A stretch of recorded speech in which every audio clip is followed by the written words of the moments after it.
Hai semuanya, saya Temi Rahadi, ini istri saya, Ira Wahyuni. Kita udah nikah berapa ya? 5 tahun lima setengah ya? tahun Ya, setengah. kita nikah bulan Mei 2015 dan finally setelah nunggu 5,5 tahun, akhirnya kita dikasih kepercayaan sama Allah kalau kita akan punya keturunan. Sebetulnya nggak ditahan-tahan ya. Jadi kita mah waktu awal nikah ya berjalan apa adanya aja. Kebetulan waktu itu istri masih ngantor ya kan, masih kerja. Terus juga pas awal nikah tuh lagi sibuk-sibuknya. Ya alhamdulillah Tuhan kasih kita rezeki gitu ya. Sampai 2 tahun ya waktu itu ya. 2 tahun kita baru mikir tuh, oh udah 2 tahun nih ya kan. Udah mulai tuh oh masih berdua aja gitu kan. Nah, apa namanya udah mulai nggak nyaman lah ketika kita ketemu sama banyak orang, kumpul keluarga, adalah yang kirain datangnya udah bertiga gitu kan, masih berdua aja, kapan? Pertanyaan-pertanyaan kayak gitu yang akhirnya kita berpikir ya udah deh kita coba yuk ke dokter untuk periksa gitu. Itu di 2 tahun pernikahan ya. Iya, untuk periksa, untuk pengen tahu ada masalah apa enggak gitu antara aku atau suami, kayak gitu ya Beb.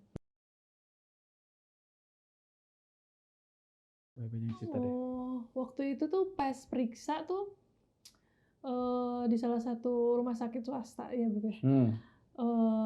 Nggak ada kendala. Aku cek darah, cek stereoskopi, cek segala macam. Cuma kalau cek darah itu yang keluar itu adalah emang apa tuh namanya defisiensi vitamin D. Jadi defisiensi vitamin D sama ketahuan PCOS. Nah udah gitu udah stereoskopi, HSG, udah HSG itu untuk mengecek ada apa namanya sumbatan nggak di kedua tubanya, tuba kiri sama kanan, dan alhamdulillah nggak ada. Pokoknya overall itu nggak ada masalah yang berat lah gitu. nggak ada kista, nggak ada tahun pertama itu nggak ada penyumbatan, nggak ada apa. Cuma memang dokter waktu itu bilang PCOS, dan dokter bilang itu nggak apa-apa dan bukan masalah besar gitu, itu bisa diusahakan. Oke. Dan pada detik itu aku tuh masih santai banget. Dokter cuma bilang jaga makan ya. Diet lah intinya kita. Enggak, waktu itu aku belum detail. Dia dokternya tuh cuma Wallace aja ngomong jaga makan ya, dan definisi jaga makan tuh aku nggak tahu. Sampai akhirnya di titik di tahun ketiga ya. Tiga apa? Iya, di tahun ketiga terus aku mulai rencanain resign ya Beb ya. Ya. Rencanain resign karena mungkin faktornya kita belum dikasih tuh karena kita emang kurang intensitas untuk bertemu. Ya intinya quality time kita kurang lah, kita berpikirnya kayak gitu. Ya, karena kan suami tuh pulang pagi kadang-kadang, terus aku pulang malam, bagian weekend suami kerja, aku di rumah sendiri, atau pokoknya hampir nggak punya quality time. Nah di situ aku browsing apa sih PCOS itu, aku cari-cari tahu sendiri, sampai akhirnya aku diet PCOS. Apa yang harus dilakukan untuk men-treat yang namanya PCOS itu. Ya sempat nangis lah intinya. Pulang dari rumah sakit itu ya, kita ke rumah tuh ya pokoknya Beb nangis lah waktu itu. Terus gue dengan polosnya nanya kenapa? Ya intinya seseorang ketika divonis bermasalah pasti kan, ya nggak tahu ya, kalau aku sih berpikirnya begitu gitu. Seseorang ketika divonis punya satu penyakit atau punya satu masalah pasti kondisinya akan drop, apalagi ini kaitannya untuk keturunan. Dan waktu itu juga aku udah sperma analisis ya. Dan ya alhamdulillah nggak ada masalah. Cuman intinya masalahnya PCOS. Sempet nangis gitu. Terus sempat ngomongnya aneh-aneh lah. Kamu yuk. Sempat ngomongnya. Nanti kalau aku nggak punya anak, biasanya nggak bagus. Kamu mau kawin lagi ya? Kalau ngomong iya, saya cuma jawab gini, laki-laki nggak usah disuruh aja mau gitu kan, apalagi disuruh. Tapi kan bukan itu solusinya. Kita program anak atau istilahnya datang ke satu klinik, datang ke dokter ya kita cari solusi. Ini masalah komitmen bukan masalah itu. Ya pokoknya intinya kemana-mana lah. Ya intinya ya saya berusaha menenangkan aja waktu itu. Agak gitu. drama. Ada drama. Nah itu yang pertama kali ya kita dapat di tahun ketiga. Tahun ketiga. Pernikahan. Tahun ketiga, abis itu terus aku diet. Benar-benar stop yang namanya makan nasi putih. Ganti nasi pola merah. Hidupnya kita rubah semuanya. Dulu aku tuh kebiasaan tuh kalau lagi ngantor tuh pagi minum kopi, sore minum kopi. Sehari 2 kali itu aku stop minum kopi. Paling tuh cheating paling 2 minggu sekali. Terus bener-bener tuh dulu tuh kalau ke mall ya kita suka beli boba-boba, Thai tea segala macam itu bener-bener di-cut aku. Kita suka yang manis. Dari start itu tiap bulan aku selalu minum metformin. Metformin itu buat apa namanya? Menekan gula ya. Menekan gula karena PCOS itu glukosa, kadar gulanya tuh harus stabil. Jadi aku tiap hari tuh minum metformin biar kadar gulanya stabil untuk menekan si PCOS itu. Akhirnya seiring berjalannya waktu aku dari detik itu nggak program lagi, Beb, nggak ke dokter lagi ya, kita nggak periksa ya. Jadi kita akhirnya ibaratnya otodidak.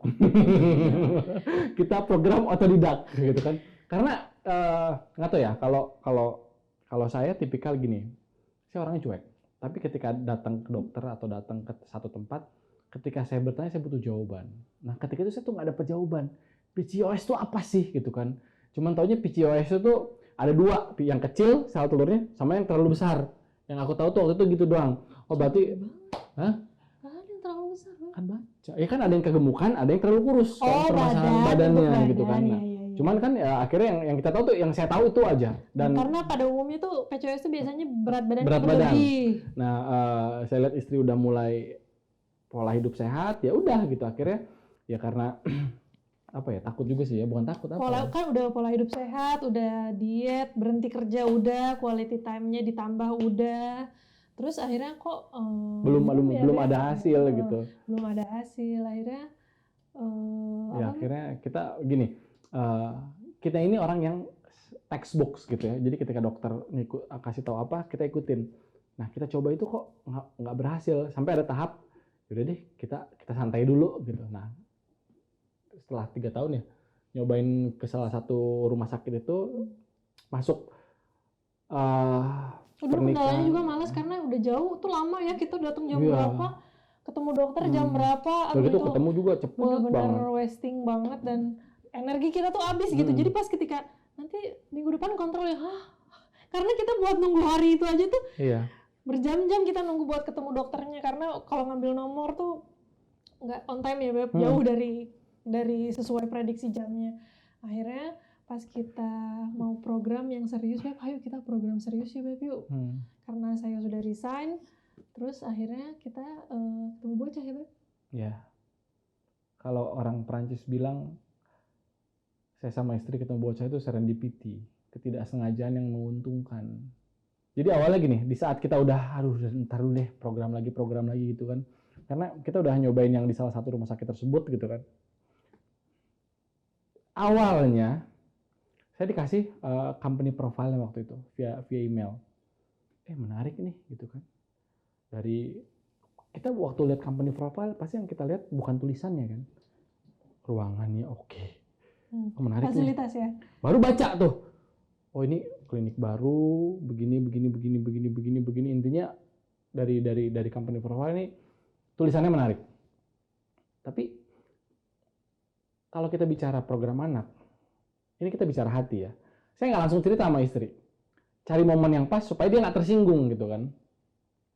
Akhirnya ngeliat moodnya yang enak, cerita nih, aku dapat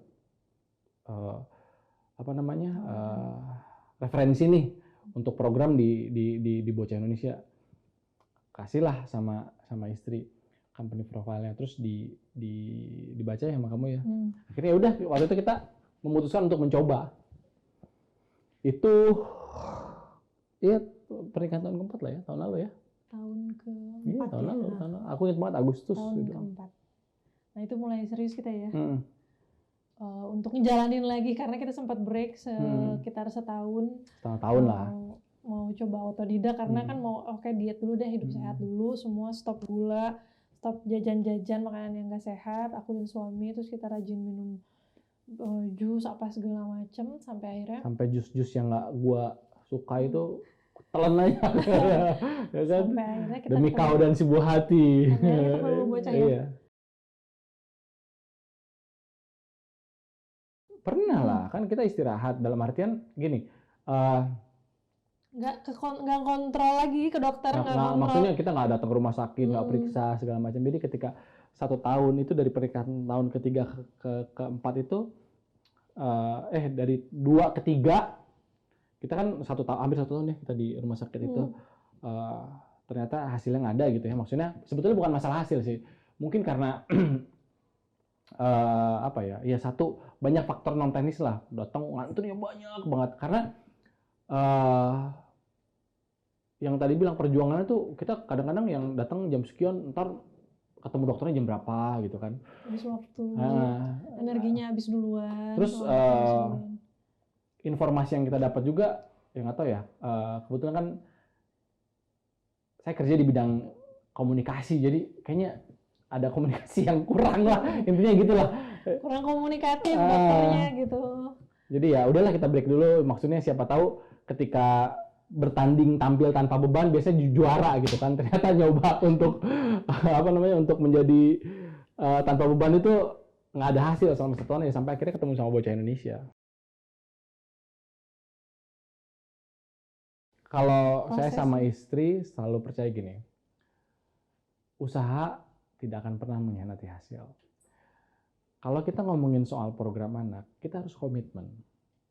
Sejauh mana ya gini, ketika kita menikah kan bukan enaknya aja kita terima, enaknya juga harus kita terima. Jadi ketika kita menghadapi sesuatu masalah, ya ayo kita jalanin sama-sama gitu.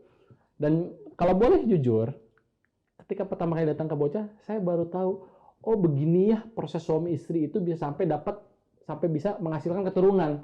Kebayang nggak tuh? Kita 4 tahun pernikahan, sebelumnya udah nyoba dokter sana, dokter sini. Oh proses sampai terjadi keturunan tuh, kayak begini ya. Secara detail tuh kita baru tahu di bocah. Dari bocah sampai, sorry nih ya, dari mulai misalnya berhubungan suami istri, nanti sperma itu larinya kemana segala macam, sampai ketemu sama sel telur, sampai akhirnya jadi embrio, sampai akhirnya embrio itu nyari rahim untuk menempel, sampai jadinya bayi dalam kandungan sampai lahir. Kalau boleh jujur, saya baru tahu di bocah. Jadi selama 4 tahun ini, kita ngapain aja gitu.